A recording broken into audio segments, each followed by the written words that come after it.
जय श्री गणेश। आज मैं आपको पौष माह के शुक्ल पक्ष के एकादशी की कहानी सुनाने जा रही हूँ। अगर आपको पसंद आए तो लाइक और सब्सक्राइब जरूर करें। भद्रावली नगरी में सुकेतुमान राम का राजा राज्य करता था। वह निपुत्र था। उसकी पत्नी का नाम शैव्या था। वह सदैव निपुती होने के कारण चिंतित रहती थी। इस पुत्रहीन राजा के पितर रो रो कर पिंड लेते थे और सोचा करते थे कि इसके बाद हमें पिंड कौन देगा। इधर राजा को भी राज्य वैभव से संतोष नहीं होता था। इसका एकमात्र कारण पुत्रहीन होना था। वह विचार करता था कि मेरे मरने पर मुझे कौन पिंड देगा। बिना पुत्र के पितरों और देवताओं से ऋण नहीं हो सकते। जिस घर में पुत्र न हो वहाँ सदैव अंधेरा ही रहता है। इसलिए मुझे पुत्र की उत्पत्ति के लिए प्रयत्न करना चाहिए। पूर्व जन्म के कर्मों से ही इस जन्म में पुत्र और धन आदि मिलते हैं। इस तरह राजा रात दिन इसी चिंता में लगा रहता था। एक दिन राजा अपना शरीर त्याग देने की बात सोची, परंतु विचार करने लगा कि आत्मघात करना पाप है। राजा इस तरह मन में विचार कर एक दिन छिपकर वन को चल दिया।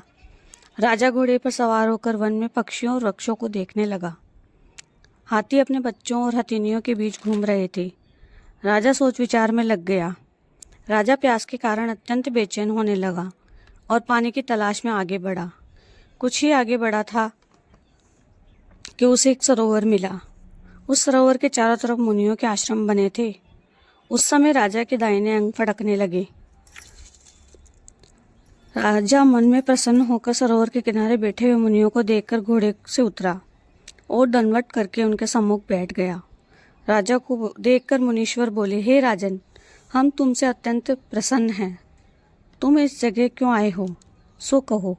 इस पर राजा ने उनसे पूछा, हे मुनीश्वरों, आप कौन हो और किस लिए आए हो,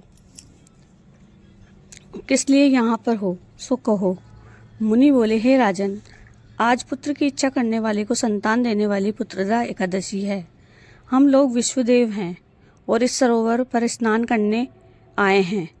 इस पर राजा बोला, हे मुनीश्वर, मेरे भी कोई पुत्र नहीं है। यदि आप मुझ पर प्रसन्न हो तो एक पुत्र का वरदान दे दीजिए।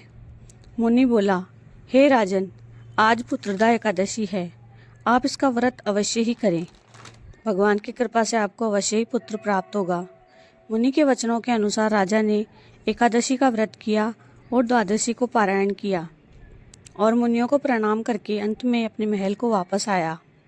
अंत में रानी ने गर्भ धारण किया और 9 माह के पश्चात उसके एक पुत्र रत्न पैदा हुआ। वह राजकुमार अंत में अत्यंत वीर, धनवान, यशस्वी और प्रजापालक हुआ। भगवान श्री कृष्ण बोले, हे राजन, पुत्र प्राप्ति के लिए पुत्रदा एकादशी का व्रत करना चाहिए। जो मनुष्य इसका महात्म्य श्रवण और पठन करते हैं उसको स्वर्ग मिलता है। जय श्री गणेश।